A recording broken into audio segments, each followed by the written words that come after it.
One researcher backtested 56,680 candlestick trades across 20 years of data and found that most patterns work barely better than a coin flip. And yet professional traders still pull up candlestick charts every single morning.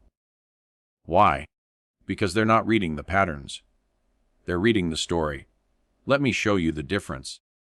Today we're kicking off a brand new series on technical analysis and chart reading, and we're starting with the foundation everything else is built on: the candlestick chart. If you've ever opened a trading app and stared at those red and green rectangles wondering what on earth you're looking at, this video is for you.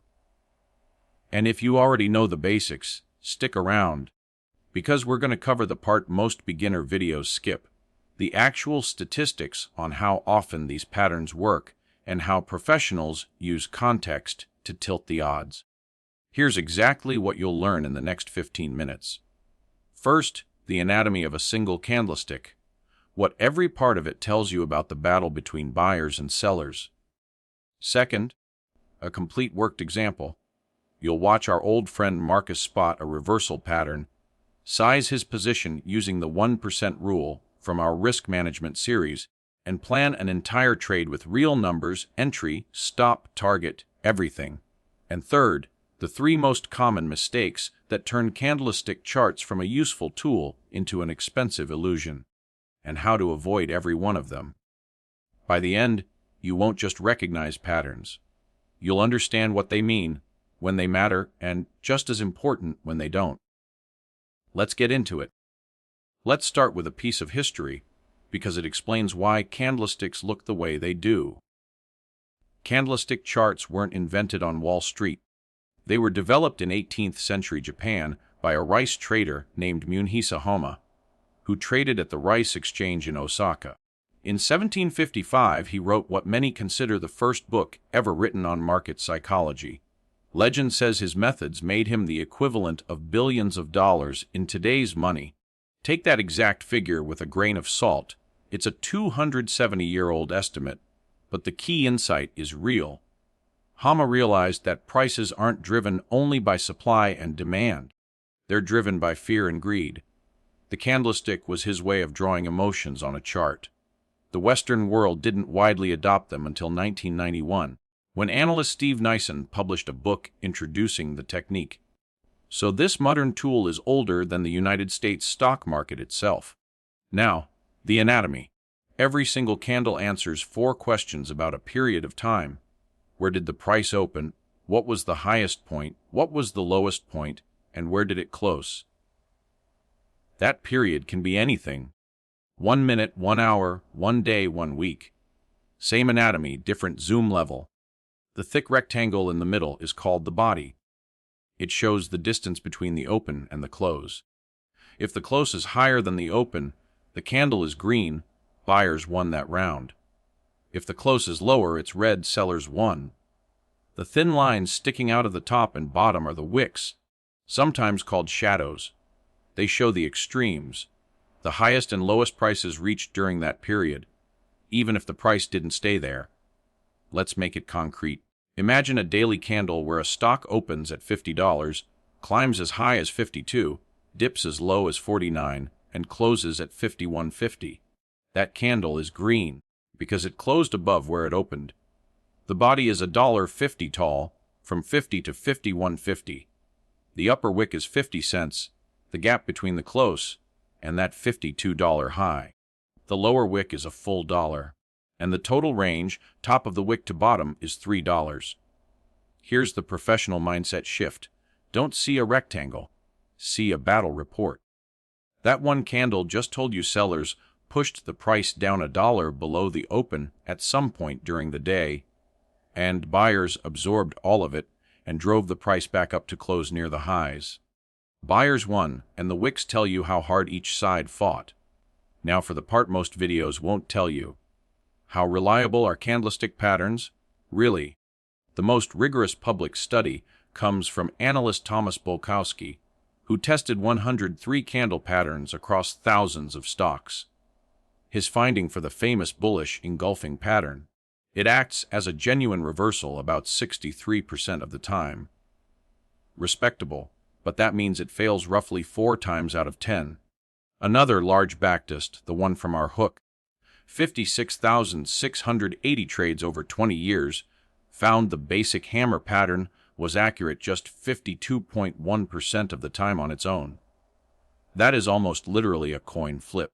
And a 2026 academic study found most common patterns land in the range of roughly 48 to 53%, and that their predictive power drops even further during market crises, exactly when you'd want them most. So are candlesticks useless? No, and here's the nuance. Those numbers measure patterns traded blindly, in isolation, everywhere they appear. Professionals never do that. They only act on a pattern when 3 conditions line up.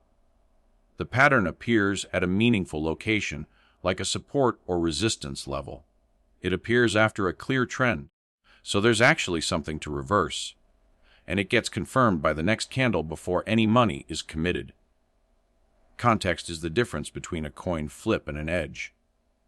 Which brings us to Marcus. If you've been with the channel a while, you know Marcus. He's our fictional trader who's already learned position sizing, stop losses, and how to survive a losing streak. Today, Marcus is going to read a chart like a professional, and I'm going to show you every single number. Marcus has been watching a stock that's fallen from $60 to $48 over 3 weeks. That's a $12 drop, 20%. Condition 1 from our checklist. There's a clear downtrend. Something exists to reverse. He also notices that $46 to $48 zone is where this stock bounced twice earlier in the year. Condition 2. Price is arriving at a meaningful support level. Marcus isn't predicting anything yet. He's just paying attention. Then, on a Tuesday, an interesting candle prints. The stock opens at $48.40. During the day, sellers hammer it all the way down to $46, but by the close, buyers have pushed it back up to $48.80, just below the day's high of $49. Picture that candle. The body is tiny, just 40 cents, from the open at $48.40 to the close at $48.80. But the lower wick is $2.40 long. That wick is 6 times the size of the body. This is the classic hammer, a small body at the top, a long lower wick, appearing after a downtrend. The textbook rule of thumb says the lower wick should be at least twice the body. This one is triple that standard. What does the hammer actually say? Sellers tried to continue the downtrend, drove the price down $2.40 from the open, and failed completely. Buyers absorbed everything and closed the candle near its high. That long wick is the footprint of rejected prices. Now, here's where amateurs and professionals part ways. The amateur buys immediately. Excited, Marcus waits. He needs condition 3, confirmation. Remember the numbers. On its own, a hammer works about half the time. Marcus wants the next candle to close above the hammer's high of $49 before he believes it. Wednesday delivers. The stock closes at $49.60, above the hammer's high. Buyers have followed through. Now, and only now, Marcus plans the trade. Watch how every number connects. Entry, $49.60, the confirmation close. Stop loss, $45.90. 10 cents below the hammer's low of 46. The logic is simple. If price falls back below that wick, the entire story he just read is invalid, so there's no reason to stay in. His risk per share is the distance between entry and stop. $49.60 minus $45.90 equals $3.70. Position size.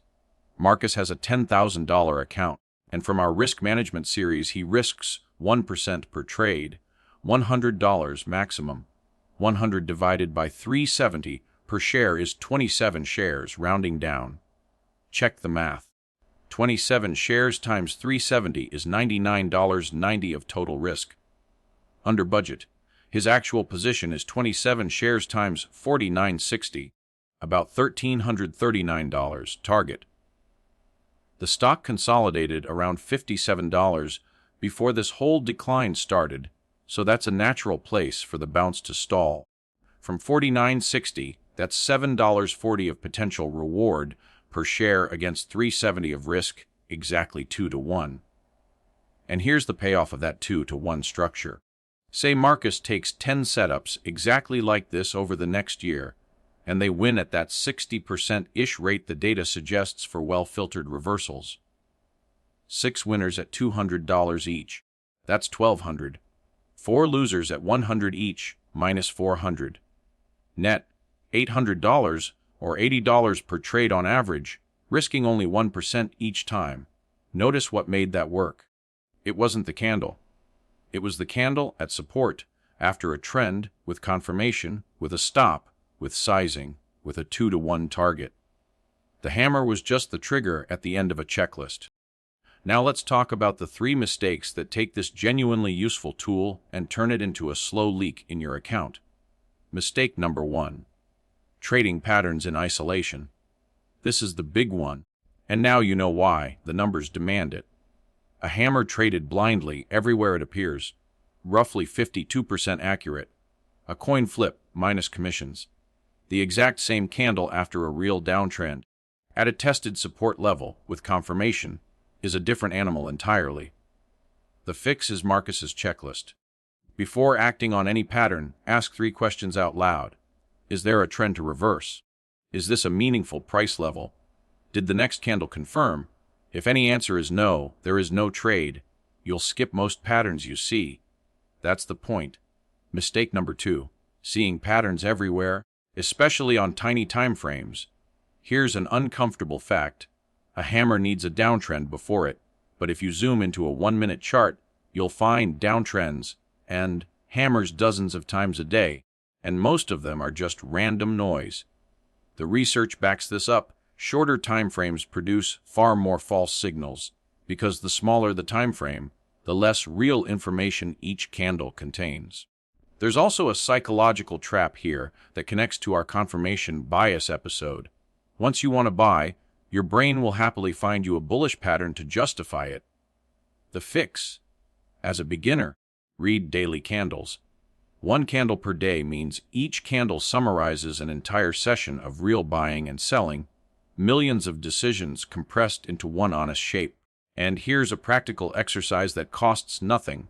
Pick 1 chart, and every evening for 2 weeks, write down what today's candle said before you look at anyone else's opinion. Who won? How decisively? Where did the price get rejected? Then the next day, check whether the market agreed with your read. Marcus did exactly this for a month before risking a single dollar, and it did more for his chart reading than any pattern cheat sheet ever could. Finally, decide what would make a setup invalid before you go looking for reasons it's valid. That one habit is confirmation bias insurance. Mistake number 3. Memorizing 100 patterns instead of learning to read 1 candle. Beginners collect pattern names like trading cards. The 3-line strike, the abandoned baby, the dark cloud cover. There are over 100 named patterns, and studies rank their reliability all over the map, from the mid-80s% down to worse than chance. Chasing them all is a memory contest, not a skill. Professionals do the opposite. They read every candle with the same 3 questions. Who won this period, buyers or sellers? How decisively? Is the body big or small? And where did the fight happen? Do the wicks show prices being rejected? Answer those 3 questions on any candle, at any time frame, and you can decode a pattern you've never seen before, because every pattern is just those answers arranged in sequence.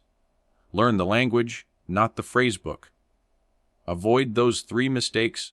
No isolated patterns, no noise chasing on tiny time frames, no phrasebook trading, and you're already reading charts more professionally than the majority of beginners ever will.